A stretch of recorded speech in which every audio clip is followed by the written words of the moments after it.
Hey there, welcome to episode 149 of the Cafe Genius Impresarios audio program. I'm your, I'm your host, Dan Hugo. We're recording this at 10:40 a.m. Pacific Standard Time on Friday, January 2nd, 2026. I was just thinking I may have said 2025 in the FFS Talk audio program yesterday. I gotta check that. Happy New Year, January 2nd, 2026. So today is the beginning of the rest of your entrepreneurial pathway. Today's title and topic: the Vegas, no article, Vegas Colaboratory with one L. If you are not familiar with the Cafe Genius Notion, nor the Cafe Genius Impresarios audio program, well, you have come to the right place. Perfect timing. Cafe Genius was started in January of 2022 as a vehicle for experimental meetups and some other ideas. We've evolved into an exploratory around our entrepreneurial innovation ecosystem of the greater Vegas area and maybe beyond. Maybe you're somewhere else and would be interested in joining in the fun.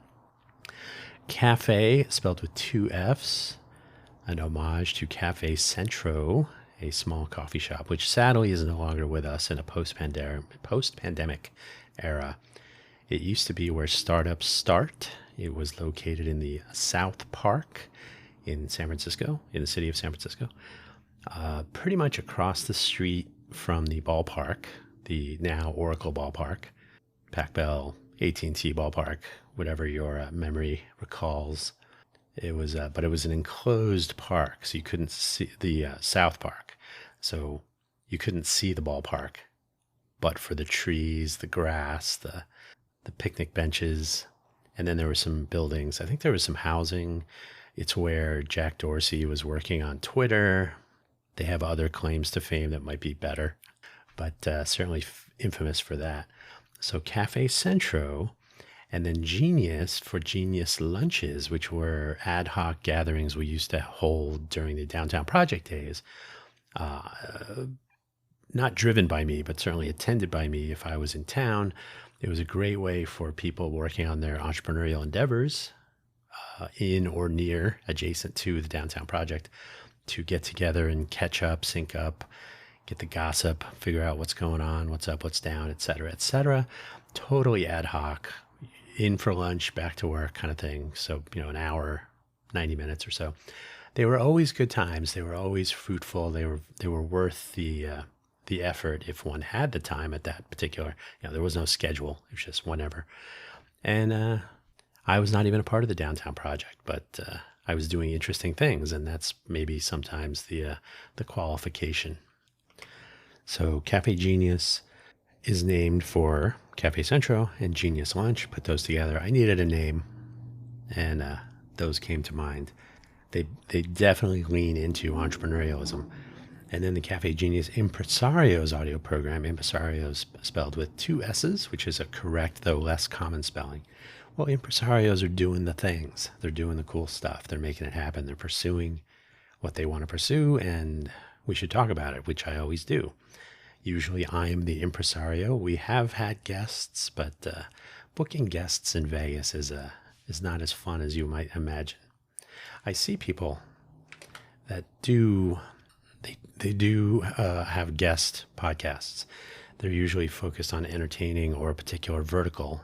The veteran population here is very large. There might be a comedian podcast, comedy and entertainment here, very popular. So those are okay. But when you want to go with entrepreneurialism, I think it's so unusual, and I'm going to say misunderstood. It's harder to find people who want to engage in a story about themselves and their pursuits, perhaps. We'll see. We'll see for this year. Maybe we can get back to guest conversations.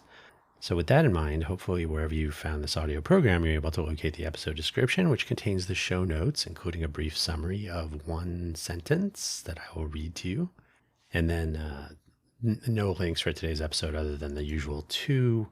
I didn't want to have to give anybody homework as we commence this new year. And as well, it's stuff I've already talked about in previous episodes. And if you've been following along, you've probably seen or even clicked on some of these links related to what we're talking about today. So I'll do a brief mention of those links, then we'll get on with the episode. And then on with the year. Summary of today's episode. I have spoken of the Colaboratory notion in a previous episode, at least one. Now that our new year has commenced, the time has come to deploy the scenario and see what happens. The Cafe Genius homepage, Cafe Genius, that's CAFFEGENIUS, Cafe Genius, just like it sounds, .org. It's just a project. It's not an actual company or not a business, more of a group effort, hopefully, to learn more about, figure out, and maybe even guide our entrepreneurial innovation ecosystem, along with coming up with some innovation around how we do that, or those. The homepage actually used to have some information about the pitch workout room and the pitch mingle and so on. I got to migrate that over, make the site look nicer. I have multiple websites to work on. I have a giant to-do list. Yeah. So one of these days, I don't really get a lot of web traffic, but I'm going to chalk that up to the holidays. So we'll see if we can turn that around and even get some guests on to talk about their own misadventures of entrepreneurialism here in Greater Vegas. And the host profile page linking everything. The idea would be if we had a guest, I would highlight the guest's own, where to find them link. So we have a show link, and we have a host link. The buymeacoffee.com/Dan Hugo profile page has been there for years. I use it as a free-form link tree of sorts. There are links to all of my audio programs, projects I'm working on, some affiliate links. If you'd like to support the show, you can buy me a coffee if you want, but you are under no obligation to actually spend money there. So I really use it as a kind of an anchor to connect everything together. You can find references as well to the Monday morning Buy Me an Update audio program. It's about 5 minutes. Published every Monday, first to buymeacoffee.com/danhugo/posts, and then it makes its way to the usual places. The name was inspired by the site, of course. I used to publish it there exclusively, but now podcasts want to be found. Similar deal with Coffee Solo. Buy Me an Update Coffee Solo. Coffee Solo is published on the ko-fi.com, ko-fi.com/danhugo/posts site. Same naming idea, but it also finds its way to the rest of the podcast universe. So all that is linked from the buymeacoffee.com/danhugo profile page. And as well, those two audio programs can be found on the danhugo.com site. Anyway, I'm building up my primary point of publication URL collection. Always a work in progress. Stay tuned. Now on with the show. First things first, it's a Colaboratory with one L, but also Colaboratory with two. City as a showcase, the Greater Vegas area receives millions of visitors each year, even 2025. Somewhere around 40 million lately. Maybe under that for 2025. We'll find out. If it's down by 8%, that could be 37 million. We'll see. So it may have taken a small dip. We'll find out. That is a lot of people from a lot of places, either way. A Colaboratory with a single L is a co-laboratory, a place where we can share the resources and learn from our experiments. So think of it as a shared experimentation space, the size of Greater Vegas. Now, these could be Colaboratory with two L's.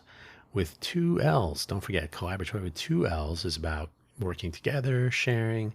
Collaboration is not so easily fit into Vegas. It doesn't come as a second nature. People tend to do their thing unless they need something, so we can focus on the one L of the Colaboratory. And that was the notion of the city as a showcase, which there's an entire episode of this very audio program about. There still does need to be some cooperation. However, this is also difficult to come by. So the Colaboratory is a business proposition with some ROI, return on investment, spelled out. That's ROI of time or finances or whatever the case may be from all involved. The challenge will be finding early adoption here. That's always tricky in Vegas. Global Innovation Hub, that is being very generous. So yeah, after our slow, it was the slow summer, but it's basically been a decline for the entire year, 2025. The thing we have going for us, the fact that tourism is down somewhere near 10%. I it depends on which month. So the aggregate will be published at the LVCVA, Convention and Visitors Authority website at some point in January or so. Those are down from the year previous, 2024. They don't really make that clear. They make it sound like it's 10% down from last month, which was down 10%, right? So like this steep decline over the entire year, but it's actually comparing the given month to the previous month, or the same month the previous year. Thank you. So so each month from 2025 compared to 2024 was down between, I think it was between 7 and 11%, if memory serves. Now, it depends on which number you're looking at. If you're looking at tourism, that means actual people visiting the area. You can also look at gaming revenue, which was actually either almost flat or slightly up or slightly down, not by those percentages. Or you can look at other indicators, right? There are several metrics that are examined. So between 7 and 11% reduction in, and it's basically like room occupancy, I think, is where they base that. They also look at airport arrivals and departures and so on. So 8, 9% maybe for the year, something like that. The exact number isn't so important. It's the fact that it's not growth. For post-pandemic, the big thing was we've made a substantial comeback. We got over 40 million. I think I saw somewhere that it was as high as 46 million in 2023 or 4. So that's a pretty good comeback, considering the empty streets, the empty strip as photographed many times. The Colaboratory, the city as a showcase, then, is an opportunity to add something interesting to the mix. As infamous designer Raymond Loewy was wont to say, if you want to sell something familiar, make it surprising. If you want to sell something surprising, make it familiar. And if you want to do it at all, you got to have people find it and experience it. So that's where the city as a showcase enters. In other words, mixed into the fun economy, and that is trademarked by the UNLV Office of Economic Development. The trademark was granted in February of 2025. We sprinkle in some global innovation hub. We can pretend, but really some entrepreneurial innovation and some innovative entrepreneurialism. And we leverage what we have here in the greater Vegas area now. We don't pretend we are someplace else, and what people bring to it when they visit and where we can go with that.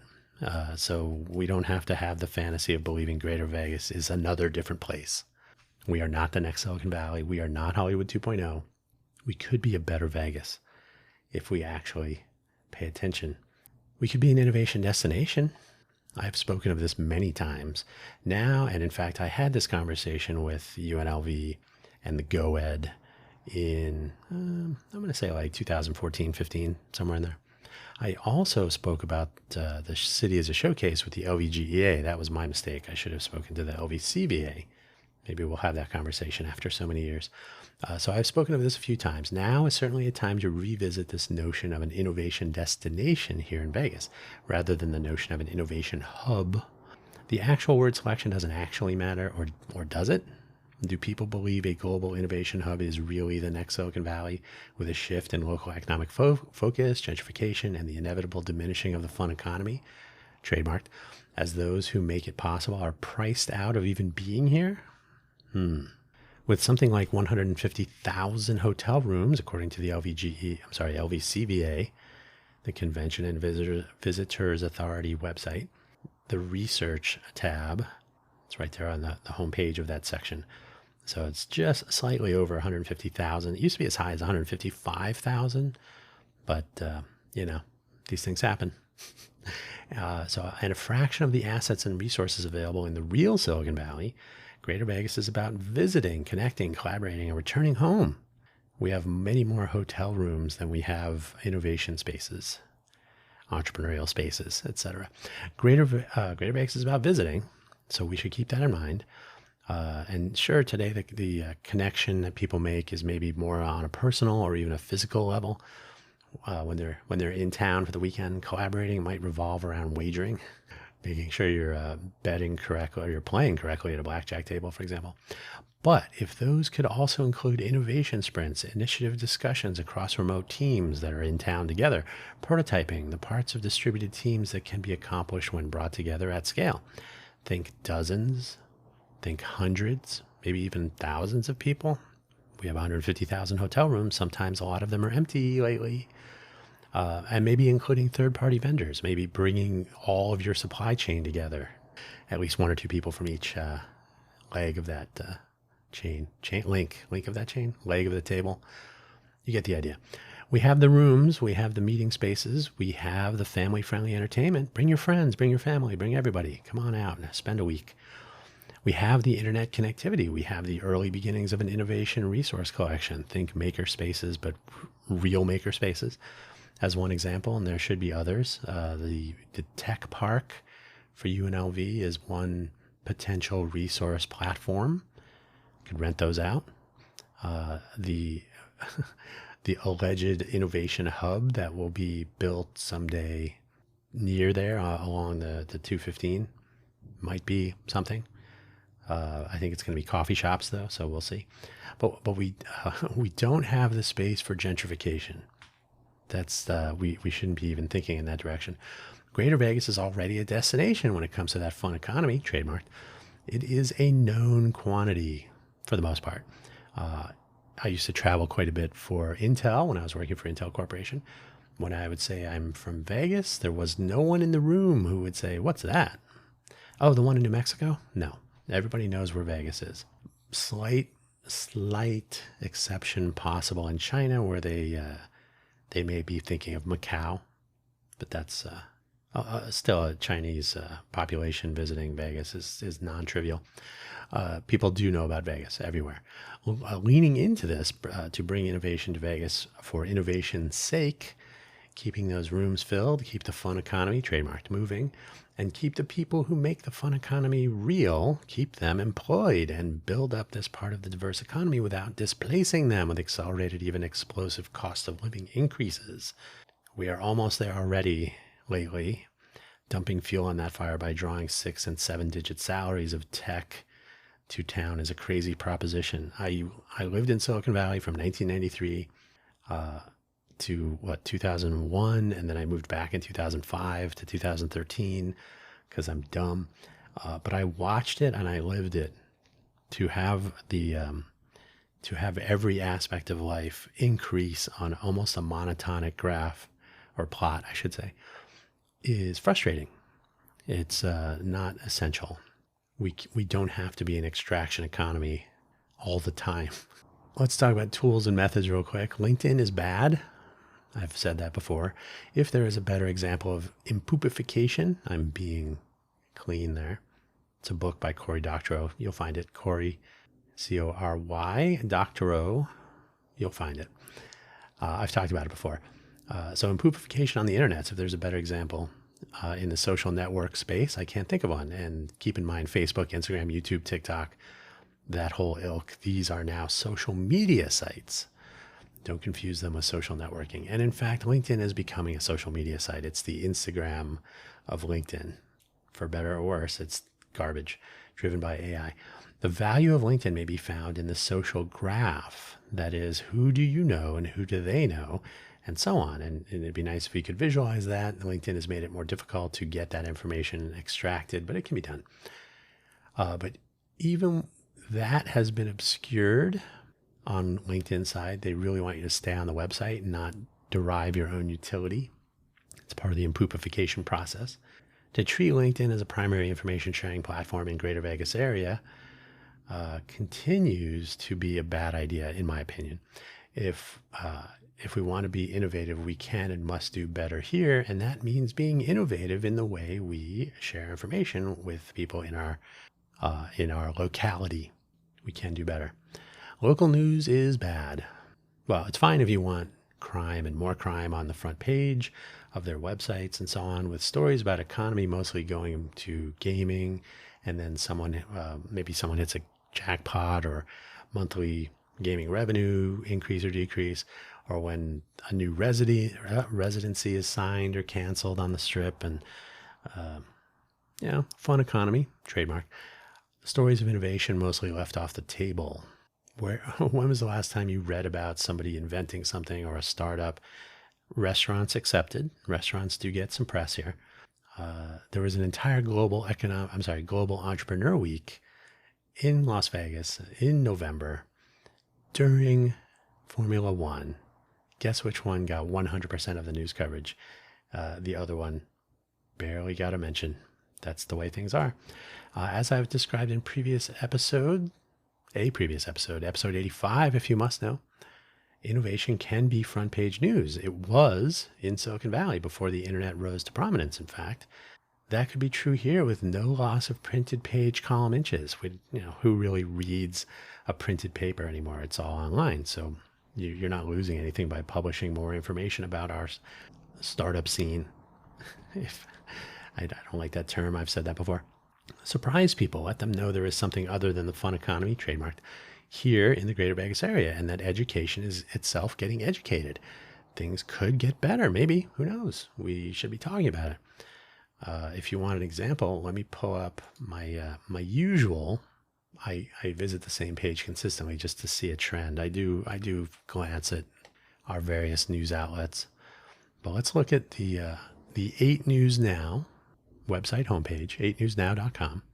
The top, the hero box, we got impairment suspected in deadly crash near Nellis Air Force Base. Okay, that's a bummer. Police looking for a hit and run driver. Fog lifting, but more moisture may be on tap for Valley. Well, that's good. We're a desert. Rain is good. Rising costs of youth sports reducing participation. That's a bummer.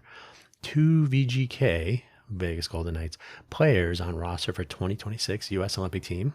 So that's fun economy. Las Vegas fog to linger Friday morning after a wet day. Well, that's another mention of fog. Okay. A tall building under construction collapses. Oh, that's international news. So this was a pretty slow news day, apparently. There was only a little bit of violence and 2 weather reports. Literally 2 front page stories about the fog. But those are important. We do not, even in the business sections, even the Las Vegas Sun doesn't do as well. And usually they do mention something. Channel 3 News often leans into some lifestyle stories that are about local students winning some sort of a challenge around innovation of some sort. But generally speaking, we don't really hear about this stuff, and we should. In Silicon Valley, the San Jose Mercury News would run front page stories about startups all the time. And that was on paper. That was, it was an opportunity cost covering startups over the local food scene or somebody starting a fire somewhere. So yeah, local news needs to kind of move into this notion that we are a place of innovation and entrepreneurialism. We don't have to be the next Silicon Valley, but the local press should make it more apparent so that people living here will have some idea. Yeah. As I've described in 85, though, that is how you develop, what we could call an innovation destination. You let people know what's going on and maybe even get them a little bit excited about it. Like, oh, this stuff is really happening. Communication is bad. This is a culture issue, perhaps, I hope. That ghosting people as the norm is not really acceptable. I don't like it. It's not productive. It is contagious. I myself am less inclined to want to interact or engage with people if I know the chances of them responding in some way are nearly zero. And that has proven to be true even with our city staff, our city elected officials. My own council person doesn't respond. I attempted to contact that person regarding our Smarter City Hackathon project for 2026 at the Innovate for Vegas Foundation. So public charity, Vegas is right there in the name. Trying to elevate our communities, engage the people that live here to make our smart city smarter. Do I get an email response? Nope. That happens all the time. LinkedIn is possibly part of this problem. You have to respond to inquiries. We covered coherence and cohesion in a previous episode of this audio program. These, both and together, are not easy when people decide to simply not respond to inquiries, for example. But this is where we are. And like I said, LinkedIn is possibly a part of the problem. The connect and forget and broadcast only aspects of that website are prevalent now, along with posting lots and lots of selfies. Likes and comments to fuel the algorithm are part of it, of course. So the interaction is very stilted. It's for the sake of the response. There's nothing really meaningful, like 80% of the time. Thank you, Pareto. And all this is a distraction, the illusion of network and connection and communication. This is pervasive and does not make for a successful advance into the innovation age. Vegas needs to grow out of this. I don't know if you could hear that. Production by a street, always fun. We need to do some examination analysis. I've certainly talked about this. Communities of practice, something I've talked about with regard to the next Genius Roundtable cohort, are essential. Communities, plural. The opposite of the ghost protocol we have here, which is actually rooted in solipsism. The entrepreneurial innovation ecosystem and perhaps Greater Vegas on the whole become. Greater Vegas itself becomes better and more viable when the people in it are connected to its progress. And that means active participation when it comes to understanding what is working and what is not. With enough interest and insight, we might even get implementation where those who make this ecosystem, this economy go, can give direction and actually have an impact. I've mentioned this a few times, and like most of the things I'm mentioning here, this is on the project table, a rolling introspection with published results. Rather than a survey of 200 or 300 people done whenever and then you find out about it some months later, why not enable everyone in the Greater Vegas economy, that is everyone, to participate with their own opinions, their views, their experiences on a rolling basis so that as these change, they can update their perspective and the state of the oasis can be made public so that the local state of affairs can be easily seen by all. Not when a report is written about the small population sample sometime in the future. We have the technology to do this. If we are so innovative, we should be more transparent about that innovation, right? What's really going on? We lack a substantial press landscape, like media, news. We lack a substantial press landscape that would embrace this sort of thing for their reporting. But we do have the various open data sets still maintained, as far as we are aware, by City of Las Vegas, and more recently RTC-SNB, the Regional Transportation Commission, has their own open data portal. And the LVMPD, the Metropolitan Police Department, they have their own data portal. So you can pull data in standard ways, mix and match. The more data is available in this infrastructure, which has been driven by the federal government for a decade or two to establish norms and some standards. You can visit data.gov, start there. So the more data we have, the easier it is for anyone to draw their own conclusions or build innovation on top of the data. When you have data, you can build apps or whatever. That goes along with being an innovation destination, right? If you can find so much open data that's maintained and topical and relevant, oh, this must be a smart city. Final section, 30 minutes on my clock, so we're almost there. So be entrepreneurial and or innovative for 2026. It is 2026. I don't know if you remember that.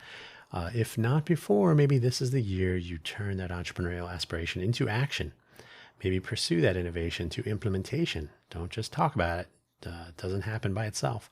And definitely stop counting meetups and free food as effort towards these pursuits. They're just meetups and free food. There is some inconsistency here based on whether you are in the in group with the halos, the wealth, the celebrity, or all three. But even that aligns with the show us what you got mentality here in Vegas. Show me what you got. Oh, you got money. You got, everybody knows your name, Marky Mark. You're Ben Horowitz. Step right this way, sir. A demo will go a long way here. Who knows? You might even get a reply if you show something that people find interesting. There is a misleading notion floating around that the tech is the one true way. Startup NV has pushed this a bit. They really only pursue certain types of startups in the tech space. They're really looking for return on investment for their investors, which is that's not invalid, but we can make the mistake of thinking that they are trying to fuel an entrepreneurial ecosystem. No, they're trying to fuel returns on investment. So we should always keep that in mind. What's the motivation for any particular agency or entity and their involvement in the so-called startup scene? So pushing that tech is the most important thing, that we're the next Silicon Valley and all that stuff. It's right there in the name in Tech Alley. Could have been Innovation Alley. But suppose you want to pursue your entrepreneurial path towards a coffee shop or a consulting agency or something you have been thinking about for a while, maybe even showing up to the various meetups here in Vegas thinking that free food will help you get started on your journey. Well, how's that going? Gotta fix a little typo here. There are many typos, by the way. So how's that going? The journey may begin with you, wherever it leads. And as Milton Friedman might tell you, there is no such thing as a free lunch. So enjoy the free lunch, but don't think that that is something that's not enabling you. Maybe you'll meet someone, maybe you'll have a conversation, maybe you will take some advice or some insight or you'll be educated on some topic, and those are important. But if you're not moving forward, I just got to learn one more thing, one more free lunch, and I'm ready to start. Come on. I have told more specific stories now and then through this series of audio program episodes concerning my individual entrepreneurial efforts. Those continue and they will get some mention in due course on this program and hopefully elsewhere. Suffice to say for now, most of what I'm working on either addresses or leverages some of the things I've mentioned here in this very episode, along with some other facets of our oasis. By all means, join the journey with your own insights, your own stories of failure or challenge, and ideally your own demos of progress and success here in the Vegas Colaboratory. And now back to work. So have a happy new year. It is Friday the 2nd. The year is 2026. But the time is now. Oh, maybe the time is Monday, but really the time is now. Don't do the whole, I'm going to start my adventure first thing Monday morning. The time is now. Thank you for listening as always, and let's have a good and productive and interesting year. Let's get more things going. Let's not wait for others to do it. Cheers.